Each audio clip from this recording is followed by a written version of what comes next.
말씀은 고린도전서 10장 14절부터 22절 말씀입니다. 자, 우리 같이 한 목소리로 성령의 감동으로 우리가 읽어요. 14절 시작. 그런즉 내 사랑하는 자가 우상 숭배하는 일을 피하라.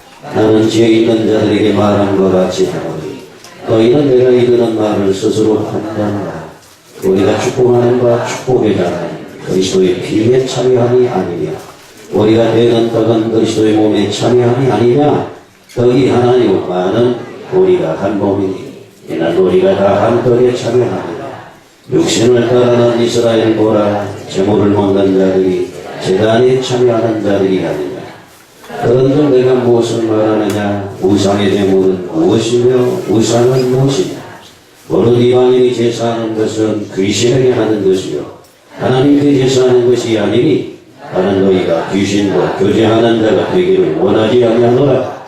너희가 주의 잔과 귀신의 잔을 겸하여 마시지 못하고 주의 식탁과 귀신의 식탁에 겸하여 참여하지 못하느냐. 그러면 우리가 주를 노여워하시게 하겠느냐. 우리가 주보다 강한 자냐. 아멘. 자, 오늘도 이제 성공하기 위해서 믿음으로 따라서 합시다. 십자가 보혈로 너를 덮어주시고 성령의 감동으로 예배에 성공하게 하옵소서. 자, 옆사람 천사처럼 얼굴이 이렇게 빛납니다. 자, 예배에 성공합시다. 오늘 편안해 받으세요. 성령의 불 받고 전도제자 증인 됩시다. 천사처럼 빛나라고 얘기는 여기 성공합시다. 이렇게 하면 안 된다는 얘기예요. 뭐가 그렇게 불만이 많아요? 뭐가 그렇게 근심이 많습니까? 우리 다 문제가 해결된 하나님의 자녀입니다. 아멘? 그래서 하나님의 자녀는 예배에 성공해야 사명을 감당할 수 있고 행복한 삶으로 빛을 발할 수 있게 되는 줄로 믿습니다. 사실 이제 고정연휴 금요일부터 도로가 막히기 시작하고 온 나라가 움직이고 있습니다. 그런데 여러분, 가장 복된 자리에 앉으신 여러분, 하늘과 땅의 복을 여러분들에게 충만하게 취하는 시간 되시기를 주님의 이름으로 축원합니다. 우리 주 예수 안에 있는 은혜와 평안이 참으로 넘치시기를 다시 한번 축복합니다. 사실 연휴라고 해도 이제 주일이 끼었잖아요. 그러면 이제 금요일부터 가가지고 6일까지 계속 시댁이나 친정에 있다 오는 사람은 제가 알기로는 90% 이상 아니라고 생각을 합니다. 많이 갔다 오고 나머지는 이제 여기저기 놀러 다니는 풍습이 됐습니다. 그렇다고 한다면은 예수 믿는 사람은 예배에 성공하셔야 됩니다. 특별히 중직자의 사명을 받았다고 한다면 더더욱 그래 있어야 돼요. 오늘 혹시 출타전에 있는 교우들이 다시 이 메시지를 들을 때에 마음에 결단하시기를 바라는 마음으로 제가 드리는 겁니다. 주일날 예배 드리고 가도 얼마든지 시골 다녀올 수 있는 기간입니다. 맞습니까? 그런데 굳이 9일을 끼워서 주일을 끼워서 시골을 가고 어디를 간다? 갔다 와서 나머지 시간은 이제 자유하게 논다는 얘기 아닙니까? 하나님이 그 마음 모르겠어요? 그걸 기뻐하겠어요? 어떤 분은 이렇게 얘기할 거예요. 아니, 남편 때문에. 여러분, 중직자가 남편도 못 이겨가지고 어떻게 세상을 이깁니까? 한번 생각을 해보세요. 남편 한 사람 못 이기는데 어떻게 세상을 이기고 세상을 정복하고 하나님이 오실 길을 얘기하는 선교자적인 믿음으로 나아갈 수 있겠느냐는 얘기예요. 그러려면 중직자 바늘에 서지 말아야지. 적어도 중직자가 말하는 교회 기둥을 말하는 거잖아요. 일꾼을 말하는 것이잖아요. 몸된 교회를 위해서 희생하는 자들이죠. 아멘? 그럼 믿음의 본을 가지고 앞서가야 뒤따르는 사람들이 신앙생활은 이렇게 하는 거구나. 이렇게 해야 하나님을 기쁘시게 하는 믿음이구나. 본을 보여야 될 줄로 믿습니다. 지금 한국교회가요, 저희 노예 시찰에도 보니까 많은 교회가 수요일 구정이잖아요. 그 수요일은 안 드린다는 거예요. 또 고민하는 교회도 있더라고. 다른 교회 이제 막 대형 교회들 증언해서 수요일날 명절 되면은 막 예배를 안 드리잖아요. 그러니까 우리도 드릴까 말까 막 이렇게 고민하고 있더라고. 제가 말은 하지 않았지만 그러면 안 됩니다. 모이기를 피하는 사람들의 습관을 따라가게 되면 한국도 이제 나중에 텅텅 비게 된다고요. 제가 얼마 전에 어떤 프로그램 속에서 저 러시아의 슈퍼컴퓨터를 움직이는 비밀의 장소가 있더라고요. 그런지 이렇게 쭉 안내를 하는 그 부분을 보니까 그것이 어디냐면은 교회예요. 과거에 엄청난 큰 사람들이 모였던 러시아 정교회죠. 교회예요. 근데 20년 전에 교회가 문을 닫았다는 거예요. 그러니까 이 사람들이 장소를 찾다가 어디다 둘까 하니까 너무 교회 공간이 고가 높잖아요. 더 옮겼으니 거기다가 최고의 슈퍼컴퓨터들을 이렇게 제자리로 거기서 뭔가 활동을 하고 있더라고. 저는 그 모습을 보면 가슴이 그냥 아프더라고. 하나님, 이게 어디된 일입니까? 사실 어떤 곳은 어떻게 술집으로 바뀌고 흑장으로 바뀌고 이런 소식 지금 오래전에 우리가 듣는 소식이에요. 그러다가 한국 교회가 큰 교회 보험을 주도하는 교회가 이런 속도로 막 빠져나간다고 한다면 제가 며칠 전에 우리 노예 목사님이 선배 3년 선배 되신 목사님이 갑자기 감기 때문에 병원에 갔는데 종양이 돼가지고 수술 2번 하다가 소처를 하게 됐어요. 그래서 이제 이래저래 모여서 병원 왔다고 얘기하는 쪽에 얘기를 나눴는데 우리 시찰의 큰 교회도 뭐 지난 모르겠어요. 그 교회는 성도가 어떻게 감소 현상이 없습니까? 아니요. 많이 줍니다. 벌써 15교구 이상, 17교구에 갔는데 두세 교구도 줄었다. 그러니까 큰 교회는 교구 하나가 500명 이상입니다. 그러니까 두세 개는 막 줄어나가는 거예요. 이런 현실 속에서 우리가 세상 풍속이잖아요. 구정이라고 하는 건 추석도.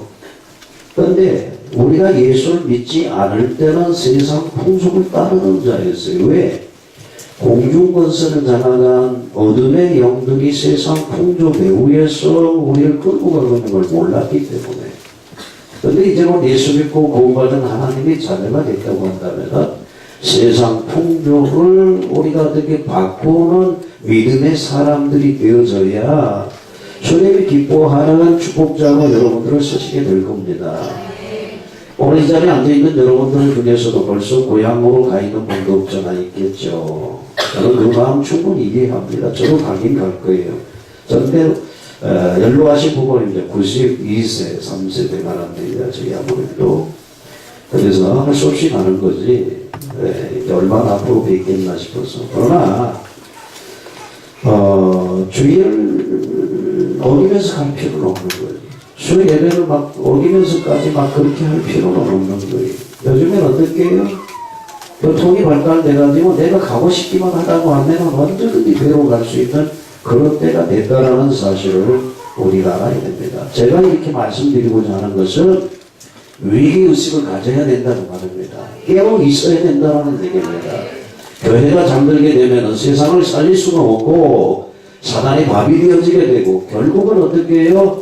주님 앞에 서는 날 책망 듣는 것밖에 더 있겠느냐라는 얘기예요. 그렇다면 우리가 이 우상을 섬기는 귀신을 섬기는 제사들은 얘기전에 우상을 섬기지 말라라는 소극적인 의미의 순종도 중요하지만 한 걸음 더 나가서 적극적인 의미에서 하나님만 예배하라, 하나님을 예배하라는 이 명령을 준행하는 성도들이 일어나야 되는 거예요. 제사 안 드리는 것 그것으로 기뻐하는 것이 아니라 제사를 안 드리고 하나님을 예배하고 하나님을 찾아가고 하나님만을 영광 돌리는 이러한 절기로 우리가 나가야 하나님이 기뻐하는 성도가 되는 줄로 믿습니다. 베드로전서 1장 18절 이하에 보면은 너희가 알거니와 너희 조상에 물려준 헛된 행실에서 구속된 것은 그렇게 말했어요. 지난 성경 우리가 개혁 한글 성경에 보면은 너희 조상의 유전한 망령된 행실에서 구속함을 받은 것은 은이나 금같이 없어질 것을 한 것이 아니요 오직 흠없고 점없는 어린 양 같은 그리스도의 보배로운 필요한 것이다. 성경 그렇게 말을 했어요. 세상 풍속, 우리 조상들이 섬겼던 제사, 우상 섬기는 이것이 성경은 뭐라고 말하면 망령된 행실이라고 얘기를 하고 있어요. 여러분, 에서가 야곱에게 장자의 명분을 팥죽 한 그릇, 배가 고파가지고 팥죽 한 그릇에 장자 명분, 언약의 계승자의 이 계대의 축복을 넘겼어요. 이것을 성경은 뭐라고 말하느냐? 망령된 자라고 성경 말하고 있어요. 뭘 말합니까? 하나님의 언약의 축복을 육신의 어떤 그 밥 먹는 것 이걸 하나로 바꾸는 이것이 망령된 것이다. 성경도 이렇게 말을 했습니다. 사랑하는 성도 여러분, 여러분들은 이 여느 기간에도 하나님을 예배하는 걸 기뻐하시고 하나님 자녀된 것을 감사하시고 하나님의 축복에 도전적인 믿음으로 우상을 탓하고 가정을 보호하며 가문을 살려내는 여러분들이 되어야 될 줄로 믿습니다. 여러분의 힘으로 노력으로 방법이 아니고 오직 예수 그리스도 보배로운 피로 여러분들이 구원을 받았기 때문에 성령 충만받아 보혈의 이 피의 복음을 증거해야 될 줄로 믿습니다. 여러분이 성경의 몇 구절만 이해해도 이 흑암의 저주를 면할 수가 있습니다. 우리가 잘 알다시피 창세기 3장에 사단의 꾸림을 받아서 하나님이 명령한 선악과를 따먹는 불순종의 죄를 짓고 하나님을 떠나게 되잖아요. 그때 하나님께서 우리 인생에 살 길, 축복된 길, 이 해방의 길을 주셨는데 창세기 3장 15절에 여인의 후손으로 오실 자가 뱀의 머리, 사단의 머리를 깨뜨려 쓰고 우리를 구원하실 언약, 최초의 언약, 오리지널 언약, 이 언약을 주셨다 그 말입니다. 그래서 이 언약을 속자 쓰는 그림자로 정석을 희생해서 창세기 3장 21절에 가죽옷, 피 흘려서 가죽옷을 지어 입혔다라고 성경은 말하고 있습니다. 그런데 여러분들이 창세기 3장 15절에 여인의 후손으로 오실 메시아의 언약만 붙잡아도 우리는 어떻게 해요? 뱀으로 상징되었던 이 사단 마귀의 악한 이 어둠의 궤계에서 벗어날 수 있게 되는 줄로 믿습니다. 창세기 4장에 보니까 아벨이 드린 피의 언약이었습니다. 가인과 아벨은 첫 번째, 사인과 첫 번째 선두가 나오죠. 언약의 피를 드리면 흑암의 권세가 완전히 무너지는 역사가 일어나게 되는데 아벨이 이 피의 제사를 드림으로 어떻게 해요? 하나님이 그 예배를 기뻐하시고 받아주셨다는 얘기예요. 가인이 어떻게 피의 언약을 물세서 잊어버렸어. 농사물로 제사를 드리다가 자기의 예배는 받아주지 않는 것으로 시기가 나서 동생을 쳐죽이는 이러한 사건. 왜요? 어둠이 잡힌다는 얘기입니다. 누가 동생을 쳐죽이겠어요? 한번 상식적으로 생각해 보세요. 두 형제가 어떻게 해요? 흩어져 살았어요. 네, 상성했다는 얘기죠. 한 사람이 양치는 자가 되고 한 사람은 농사꾼이 됐습니다. 세월이 지나서 오랜만에 만났어요. 여러분 같으면 어떻게 되겠어요? 아우야 잘 지냈나? 보고 싶었다. 막 그러한 고기도 하고 이래야 정상이죠. 그런데 두 사람 예배를 드렸는데 한 사람 예배가 연락되고 한 사람 받아들이지 않았어요. 그런데 둘로 쳐주겠다? 이게 상식적으로 이해가 됩니까? 우리는 이해할 수 있습니다. 무엇이 개입하면 어둠이 개입하면 가능한 거예요. 그러면 언약을 모르는 어둠은 역사한다는 거예요. 성경이 말하는 것이 바로 그거예요. 여러분 가정에 제사 드리고 기세를 추천하고 어둠의 문화 이 속에 살게 된다고 한다면 결국은 어떻게 해요? 흑암의 세력에 잡히게 되어지고 망하게 되는 것입니다. 여러분 그냥 무조건 제사 드리지 말라는 것이 아니고 망하지 말라는 거예요. 여러분 가문을 살리라는 거예요. 축복의 가문을 일으키자는 것이죠. 여러분 언약의 비밀을 저들이 희귀하고 잊어버릴 때에 애국의 종 노릇하게 됩니다. 여러분 그것도 간단해요. 우리가 잘 알다시피 요셉 거당에 야곱의 족속들이 애국으로 초청받아 가게 되는 것입니다. 그때는 어떻게 VIP 대접을 받았어요. 그들이 얼마나 환대를 받았습니까? 그런데 문제는 뭐냐? 요셉을 알지 못하는 왕이 일어날 때가 문제있다는 얘기. 이건 무엇을 말하는 겁니까? 언약을 붙잡았던 요셉의 시대가 지나갔어요. 그러니까 요셉에게 보여진 거는 언약의 무대를 키워내지 못했다는 얘기죠. 그러다 보니까 어떻게 해요? 이스라엘 백성들을 탄압하게 되어지고 억압하게 되고 종삼고 고역을 일삼게 되었다는 얘기죠.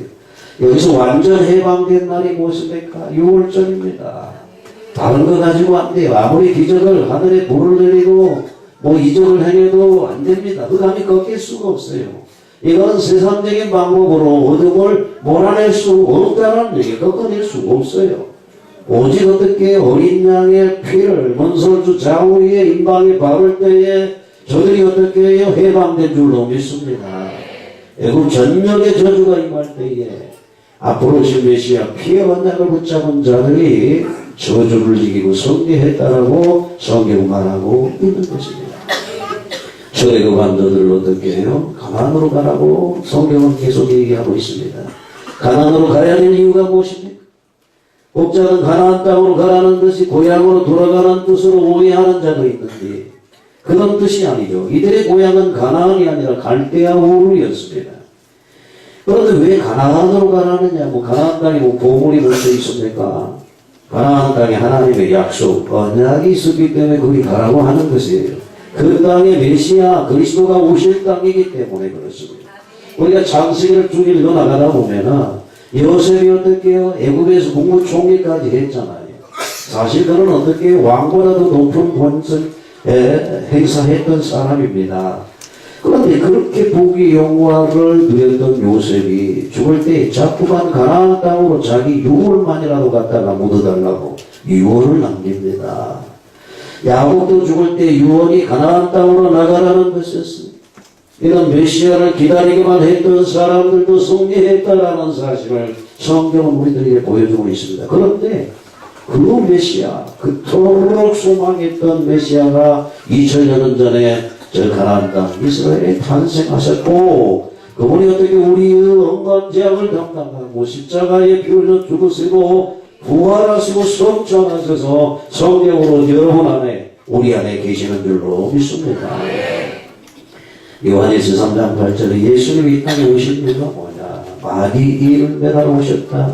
마귀일이 창세기 3장 사건입니다. 하나님을 대적하는 겁니다. 하나님께 불순종하는 것입니다. 마귀의 종로로 가도록 만드니 마귀일. 이것이 바로 우상 섬기는 일이요 불신앙의 사건인데 이 문제를 해결하러 오신 분이 누구냐? 메시아 그리스도 예수님이라는 것입니다. 여러분 우리가 사람들 이야기를 많이 듣고 나면 어딘가 모르게 자꾸 불신하게 들어옵니다. 뭐 구정 때 어떻게 해요? 우상 제물 뭐 기도하고 먹으면 되지 뭐 모든 것이 하나님의 기도로 깨끗게 말씀과 기도로 뭐 깨끗하여지느니라 이 구절을 갖다가 내가지고 막 그렇게 가르치는 것도 있어요. 여러분 정말 그럴까요? 그렇지 않아요. 우상 섬기지 말라. 우상 제물 만들지도 말고 우상제물 먹지도 마시기를 주님의 이름으로 축원합니다. 근데 자꾸 이런 말을 듣다 보면 불신하게. 여러분 민주주의가 좋은 것이지만은 이상하게 회의하고 나면 믿음 떨어지는 사람이 많습니다. 사람 말 들을 때는 상당히 설득력 있고 일리가 있지만은 회의가 끝나고 나면은 슬슬 마음에 불신함이 일어나게 되는 것입니다. 이번에 대구 갔다 오면서 이제 제가 헌신예배 갔던 그 서목사님이 그런 얘기를 해. 자기 교회는 주변의 교회가 너무 문제가 많아가지고 교회마다 분란이 났다. 어디 저기 동두천 지역이에요. 근데 큰 교회마다 막 문제가 생겨가지고 갈팡질팡 하는데 자기 교회에 안수집사 장로님들이 많이 왔다는 거예요.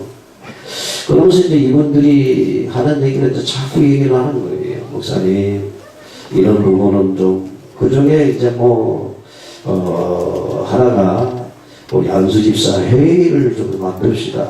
안수집사 회의를.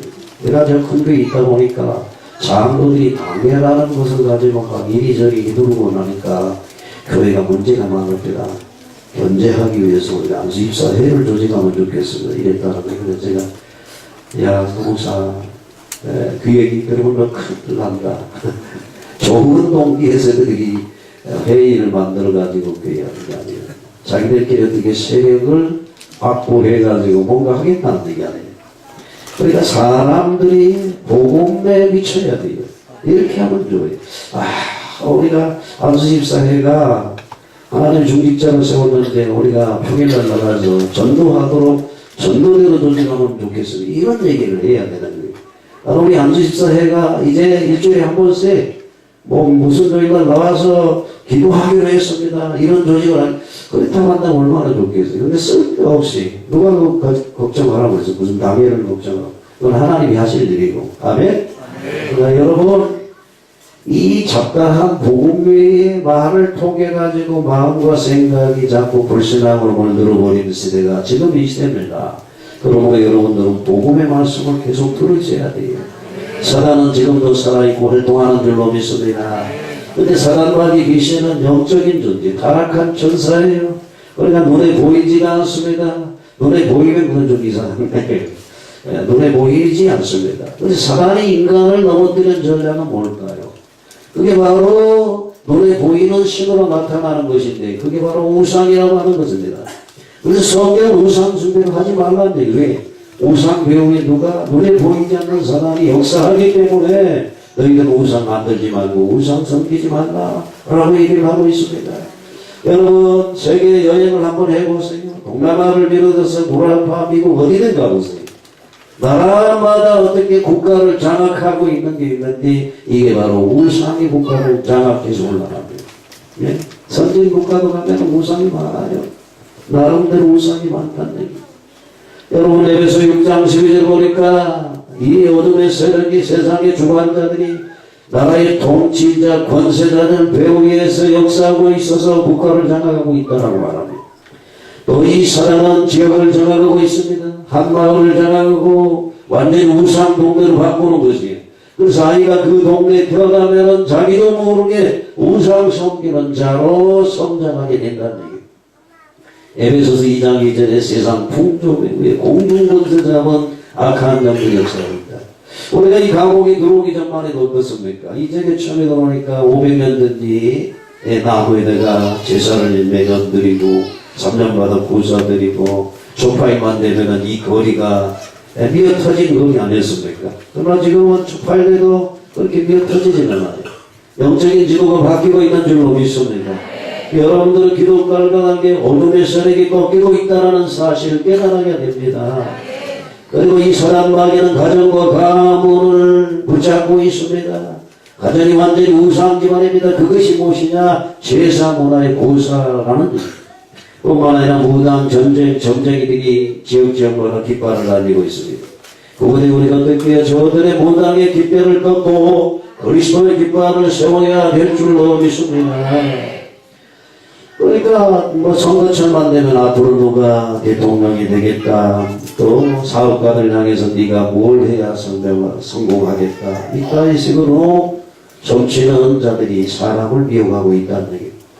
여러분 성경은 여러분들이 미래 장래 이런 부분을 알려고 하지 말고 내일을 염려하지 말고 세계 복음화를 위해서 방향 맞춰 달려가라고 성경은 얘기하고 있는 줄로 압니다. 그러니까 성경은 우리에게 나아갈 방향만 제시하고 있다라는 얘기예요. 우리가 방향만 바로 잡으면 굳이 미래를 알 필요가 없습니다.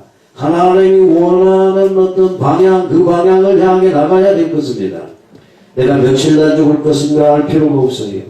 이번에 9장 27절에 어떻게 해요? 사람이 한 번 죽는 건 정해졌어요. 조금 앞서거리 뒤서거리 하는 것입니다. 이번에 담배를 치면서 제가 느낀 게 그래요. 많은 목사님들이 참 좀 아쉽다. 이제 나이가 65세니까 한참일 또 우리 동구 시절에 단연간 시찰장을 역임하셨고 우리 동안선호의 노회장으로서 총회에 많은 일을 했던 분인데 그런 분이 갑자기 저렇게 감기로 말미암아 병원에 갔는데 종약이 발견되고 불려갈 줄 누가 알았겠어요. 그런데 제 생각은 그래요. 65세 사실 짧은 나이 같다고 하지만 5년 더 살면 뭐하고 20년 더 살면 뭐합니까? 어차피 가는 인생이야. 내 사명이 만났다고 맞췄다고 한다면 빠져나가는 게 우리는 좋은 거예요. 할렐루야. 여러분들 아멘 하지만 빨리 갈 만한 사명을 감당했습니까? 그건 아니잖아요. 사명이 맞췄다고 한다면 모세처럼 눈이 어두워지자 기억이 왕성함에도 굴려가는 게 최고의 복이라고 저는 생각을 합니다. 그러니까 여러분들 살아야 될 이유는 뭐냐? 하나님께서 맡겨진 사명이에요. 사명 끝나면 가야 돼요. 안 가려고 발버둥 치지 마시길 바랍니다. 그럼 여기 이제 아이고 나이 들어가지고 이제 내가 무슨 사명이냐. 사명이 있어요 여러분. 여러분 자식들이 아직 안 돌아왔잖아. 자식들이 다 돌아오고 일가천천히 돌아와서 구원받을 사명, 저들을 위해서 눈물 뿌려 기도하셔야 돼요. 내 자녀가 조금 못 살면 그것 때문에 그냥 막 마음 아파가지고 가난 때문에 가슴 치고 울지 마시고, 그 영혼이 이 세상 끝난 날 지옥 가는 그것 때문에 가슴을 치고 통곡하며 울며 기도하셔야 됩니다. 그래서 모든 자녀들이 다 주 앞에 돌아와서 예배하는 이런 가문을 일으켜 놓고, 야 이제 내가 사명 끝났구나. 아버지 나를 편안한 아버지 입으로 불러가세요. 안식하시기를 바랍니다. 아멘? 이게 사명이라고 하는 거예요. 성경은 우리가 바른 방향을 가도록 길을 제시하고 있다는 얘기죠. 근데 사람은 미래를 알아맞혀주는 척하면서 사람을 어떻게 몰고 가는 것이 마귀의 전략입니다. 우리나라 정치인들도 이런 식으로 정치한 사람들 다 실패했어요. 이런 식으로 사고하는 사람 한때는 성공하지만 다 망하게 되어 있습니다. 뿐만 아니라 이 사단은 종교로 우상 숭배를 하게 됩니다. 지구상의 거의 모든 종교가 우상 숭배예요. 한번 그런 거 보세요. 그냥 쓸데없이 그냥 해외여행 다닌다고 막 들떠가지고 만난 거 사먹고 막 이런 구경만 하고 오지 마시고, 영적인 부분은 분간하고 하나님의 마음을 놓고 돌아오셔야 돼요. 가보면 얼마나 많아. 제가 보라파리 여행을 가봤더니 모든 교회가 다 껍데기만 남았더라고요. 전주교 국가는 더 심해요. 우상화되어 있어요. 꼭 교회 안에 들어가는데 무당집 연구 같아. 그러니까 이런 영적인 상황을 볼 수 있어야 돼요. 유일신 사상을 주장하는 이 해교도들, 마음의 투교도, 사실 우상 숭배는 안 하는 것 같지만 다른 이름을 가지고 다른 예수, 다른 복음, 마호메트, 사실 이 부분에 속으면 안 되는 겁니다. 성경은 다른 복음을 전하면 저주를 받게 돼 있어요. 이 땅에 메시아 그리스도는 오직 예수밖에 없는 줄로 믿습니다. 그때 우리나라는 이제 구정이나 추석이나 명절 되면 조상 숭배하는데, 사실 사람을 가장 효과적으로 몰아넣는 것이 조상 숭배죠. 이것이 만들어낸 게 제사라고 하는 겁니다. 제사는 굉장한 귀신의 방법이죠. 받기 어렵게 만든 이 사단의 전략입니다. 근데 지금 사람들이 가장 잘 넘어가는 말이 무엇이냐? 조상을 잘 섬겨야 된다라는 얘기죠. 사실 가만히 살펴보면은 이 말에도 굉장히 허황된 말이 뭐가 감춰져 있는 것을 봅니다.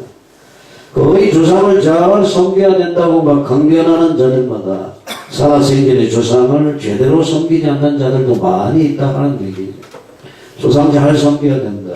뭐 맛있는 거 사드리고 좋은 옷 드리고 막 이렇게만 한다고 그래가지고 조상을 섬기는 것은 아니에요. 저는 생각할 때 가장 큰 효도가 뭐냐? 부모가 자식을 생각할 때 평안하면 그거는 효도예요. 좀 그렇게 생각을 합니다. 맞습니까? 물론 경제적인 여유가 있어서 뭔가가 돈도 드리고 좋은 환경도 만들어지는 것도 물론 효도지만은, 그것과 더불어서 어떻게 해요? 부모가 자식을 생각할 때 기쁨이 되고 평안이 되어지고 그렇게 되면 효도가 안 되겠어요? 저는 우리 자녀가 평안했으면 좋겠어요. 자식을 생각할 때마다 하나님의 쓰임받고 하나님 나라 열심을 내고, 그것 때문에 찾아오지 못하면은 아이고 이놈의 새끼들 나가지고 길러줬더니 명절에 찾아오지, 저는 그렇게 하지 않을 거예요. 복음 때문에 선교지에 갔다는가, 온갖 막 죄일 때문에 바빠서 못 왔다고 한다는 그것을 인해서는 기뻐할 겁니다. 할렐루야. 사실 우리 인간이라고 하는 것은 영적인 존재의 혼이 우리 욕을 지배하고 있어요. 어떻게 생각하느냐에 따라 달라지는 거예요. 제가 이번 노래에서 이제 장면을 중앙하게 됐는데 많은 분들이 자꾸 슬픔을 얘기하시더라고요. 그래서 제가 그렇게 말을 했어요. 슬플 때 가장 복된 말은 기쁨이다. 절망할 때 가장 복된 소식은 소망이에요. 지금 슬퍼하고 있는데 자꾸 슬픔의 얘기로 슬픔에 잠겨버리게 돼요. 절망적인 상황에 자꾸 캄캄한 경제 얘기해보세요. 여러분들 마음이 더 어두워져요. 그래서 경제적으로 절망적인 이 상황에 뭘 얘기해야 되느냐? 하늘의 부유를 얘기하고 산업 선교에 관한 하나님의 복음 경제를 얘기해야 돼요. 그래야 여러분들이 힘을 얻고 소망이 생기고 기쁨이 넘쳐나고 이 많은 무슨 말일까요? 우리 인생은 영이 혼을 지배하고 혼이 육을 지배한다는 겁니다. 그래서 영적인 힘을 얻게 되면 마음이 평안을 얻고 참 참된 학생 가운데서 일을 하게 되게 되면 자신감이 넘쳐나게 되고 세상이 아무리 어렵다 그래도 만만하게 보이는 거예요. 할렐루야. 세상 만만하게 보세요. 까짓 거 엎어지면 다시 일어나면 되고 죽으면 천국 가는 끝나는 인생인데 뭘 주저할 게 있겠다는 얘기예요. 우리가 믿음으로 사는 자는 세상을 이기게 되는 줄로 믿습니다. 그렇기 때문에 믿음을 회복하셔야만 되는 것입니다. 근데 뭣도 모르고 사단의 장난에 넘어가는 인생들이 얼마나 많습니까? 제사 활동에 귀신이 활동하고 있다라고 성경이 말하고 있습니다.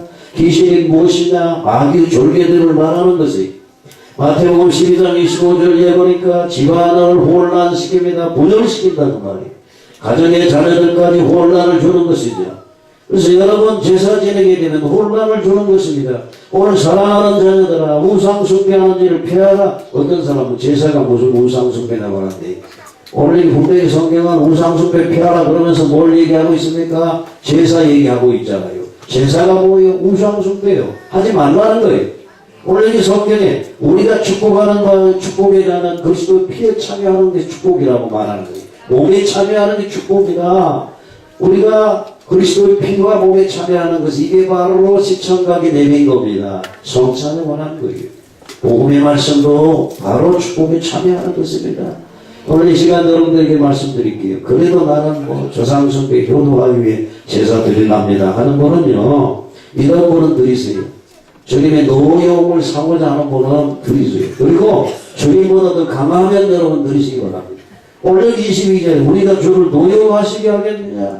우리가 주님보다 더 강하냐? 성경 그렇게 묻고 있어요. 여러분들이 하나님보다 더 세다라고 한다면 하나님 말씀 안 들어도 돼요. 할렐루야? 근데 우리는 하나님보다 강한 자가 아니에요. 우리는 지푸라기 인생에 조개 같은 사람, 네? 너무나도 열악한 존재인데 하늘을 향해 삿대질을 하고 자기 주먹이 못 대단하다고 내 주먹을 믿으라고 까봅니까? 우린 교만을 내려놓고 하나님을 우리가 섬겨야 될 줄로 믿습니다. 여러분 구약 성경에 보니까 귀신 들린 사울이 점쟁이 엔돌 여인을 찾아가가지고 불러낸 게 누굽니까? 사무엘을 불러내게 되죠.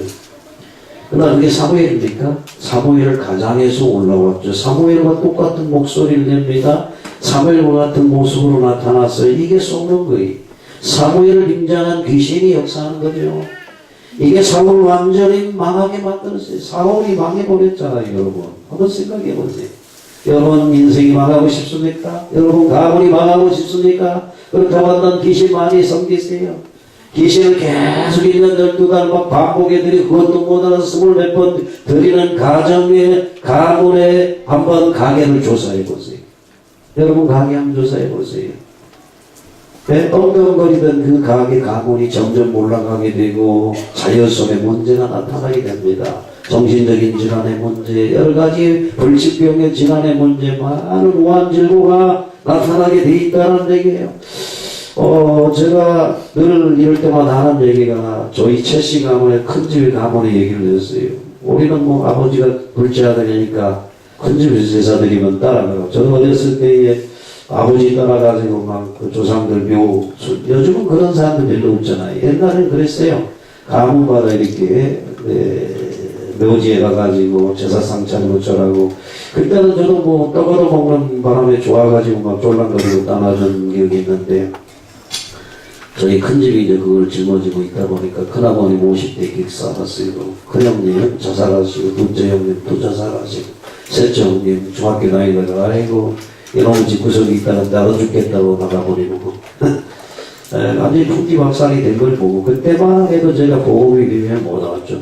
나중에 제가 보험을 깨닫고 우리 최씨 가문을 돌아보니까 그렇더라고요. 아 그렇구나, 맞는 얘기구나. 여러분 가정도 한번 돌아보시고 점검해보세요. 우리는 예수 믿는 가정이라고요. 그런 소리 하지 마세요. 언약이 희미하면 똑같아요. 절간에 가나 교회에 가서 공을 들이나 똑같다고. 지성인의 감천대로 우리가 하나님 섬기는 게 결코 아닙니다, 여러분. 약속을 붙잡고 하나님 앞에 나가야 되는 거예요. 그 약속이 피의 약속이요 성령의 역사인 줄로 믿습니다. 그런데 우리나라만 이게 귀신 역사가 아니에요. 사도행전 16장에 보니까 빌립보 지역에 천지에 그냥 저만한 귀신 들린 여종이 설치고 돌아다니니까 문제가 되는 거죠. 사도행전 13장에도 보니까 이 바보 이러니까 바예수란 거짓 선대자 마술사 지난 개혁 한글이 보니까 박수 무당 하나가 동네를 장악해가지고 그 지역 총독의 마음까지 조종할 정도로 전 지역을 장악하고 있더랍니다. 사도행전 19장에 보게 되니까 이 에베소 지역에 에바데미 신전이 있어요. 이 신전은 7대 불가사의 중에 하나의 신전입니다.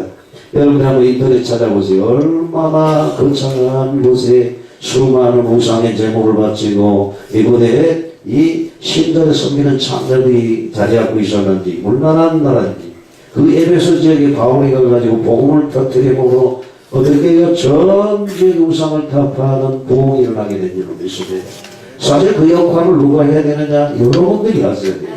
가정의 가문의 귀신을 몰아내고 가정의 부흥을 일으키고 또 언약이 희미한 가정에 언약의 비밀을 깨닫고 하나님이 축복할 자손천대의 복을 이어나가는 여러분들이 되어야 될 줄로 믿습니다. 사도행전 19장 20절에 보니까 이와 같이 주의 말씀이 힘이 있어 응답하여 세력을 얻는다는 얘기죠. 주의 말씀은 얼마나 합니까? 복음을 받아. 복음이 힘이 있어 흥황하여 세력을 얻으니까 우상이 무너지게 된다라고 말을 했어요. 여러분 2019년 열방으로 교회 표제가 뭡니까? 우리가 말씀의 흥황으로 어떻게 해요? 전도 제자 이분이 일어나는 해입니다. 먼저 여러분들이 전도 제자가 되어지고 여러분들이 만나는 사람을 제자로 일으키는 그런 해. 우상이 꺾이고 우상 숭배하던 자들이 주 앞에 돌아오는 큰 공의 역사가 일어나게 돼야 될 줄로 믿습니다. 그러므로 절대 속지 마시고 알게 되시기를 바랍니다. 여러분은 하나님의 말씀 붙잡고 성리해야 될 줄로 믿습니다. 그러면 여러분들 집안에 재앙이 저주가 꺾이게 돼 있어요. 아니 목사님 우리 집안은 평안한데요. 재앙과 저주 뭐 그런 거 모르는데요. 모르는 소리 마세요. 그것이 어느 날 옵니다. 어느 날 방송님 찾아오듯이 어느 날 그때 많은 사람이 어떻게 우째 나에게 이런 일이 절망하고 탄식이 왔나 그때는 때는 늦으리 뭐 유행가 가사처럼 때는 늦습니다. 그때는 그러니까 우리가 미리 무장하고 준비해야 될 줄로 믿습니다. 여러분 지금 과학이 해결 못하고 정치관이 해결 못하는 재앙이 있음을 알아야 됩니다. 지금 지구촌 소식을 여러분들 보시길 바랍니다. 선진국이라고 예언은 아닙니다. 여러분 지금 선진국에도 저주 재앙이 막 몰아닥치고 있다는 부분들을 보셔야 돼요. 그게 과학으로 해결이 됩니까? 지식으로 해결이 됩니까? 물질로 해결이 됩니까? 안 되는 그 속수무책인 거예요. 앞으로 더 큰 재앙이 오고 있어요. 대환란의 바람이 불어올 날이 다가오고 있다는 사실을 알아야 됩니다. 이때 기독교인들은 정신 차리고 하나님 없는 세상 사람들처럼 함께 움직이면 안 돼요. 세상 사람들이 들떠가지고 막 저리 이리저리 돌아다니고 움직이니까 덩달아서 그거 부러워가지고 따라다니는 자들이 되지 마시고 세상에 흑암 경제가 있다고 한다면은 복음 경제가 있음을 여러분들이 믿으시고 우리 세라부부처럼 하나님 나라 영광을 위해서 확장을 해서 크게 쓰임받는 여러분들이 되어야 될 줄로 믿습니다. 여러분 재앙이 나니까 의사 자녀라도 암병 걸려가지고 죽어가는데 못 살립니다. 여러분 재벌 자녀인데도 굶어 죽어가는 자들이 있다는 얘기요. 왜요? 아무리 진수성찬을 차려놔도 못 먹는 것도 할 거예요. 굶어 죽는 것이지. 재앙이 임하면 높은 위치에 있어도 공포와 불안에 정신적인 질환을 피할 수가 없다는 얘기. 그러나 이 모든 것이 복음 깨달아 버리면 끝납니다. 예수가 그리스도 되시다가 사단은 머리는 깨져버렸습니다. 저주 재앙은 끝나버렸습니다. 여러분 하나님의 자녀입니다. 당장에 구정에 맛있는 고기 반찬 만들 경제가 아직 오고 있는 중이에요. 할렐루야. 오고 있으면 믿으면 어떻게 평안이 임하는 거예요. 근데 어떻게 그걸 못 보니까 아이고 남들은 막 일주일에 막 갈비 굽고 이리저리 막 놀러 다니는데 이거 돈 한 번 없어가지고 집에 가서 김든든도 먹고 말이에요. 그렇게 생각하면 안 된다는 말이에요. 할렐루야. 영적인 세계를 바라보고 기뻐하면 내 믿음대로 미래가 열리게 될 줄로 믿습니다. 자, 말씀을 맺으려고 합니다. 사실 제사라고 하는 이 부분은 비좁은 계산이고요. 많은 사람들이 조상을 위해 산다고 하지만은 실상은 자기 자신이 복을 받으려고 하는 거예요. 근데 여러분 한번 생각해 보세요. 살았을 때도 우리 조상이 나에게 복을 못 줬는데 죽은 조상이 무슨 복을 갖다 주겠어? 한번 생각을 해보세요. 복을 갖다 주는 누구냐? 살아계신 하나님, 창조주 하나님, 여러분들의 생명의 주관자. 여러분 내가 적다고 잘 나간다고 까불지 마세요. 하나님이 불면은 다 죽을 수밖에 없는 인생이에요. 제가 얘기했잖아요. 우리 선배 목사님, 우리 노예에서 그냥 어른이었어요. 나이는 저보다 3년 선배인데 제가 감히 농담할 수 없는 그러한 분이었어요. 그러니까 노예 일을 자지우지할 수 있는 그런 분이었다고. 근데 이분이 그냥 한숟가락 손가락 하나에 불러버리니까 가지. 물론 사명이 끝났으니까 갔겠지만 그러면 그런 것을 보면서 제가 이런 생각을 해요. 인생이란 것은 덫이 없구나. 솔로몬이 말하는 대로 헛되고 인생이구나. 그렇다면 인생의 본분은 무엇이냐? 내가 숲 붙어 있는 동안에 하나님을 경외하고 천국의 보물을 쌓고 이 세상이 다가 아니고 이 세상 끝나버릴 때에 영원한 영적인 세계의 부여를 누리는 지혜로운 건축자가 되어야 될 줄로 믿습니다. 우리 이번 구정에 하나님의 기쁨이 되고 영광을 돌리는 승리가 다가가 되시기를 주님의 이름으로 축원합니다. 우리 한번 기도하겠습니다. 나를 통해서 우리 가정이, 우리 가문이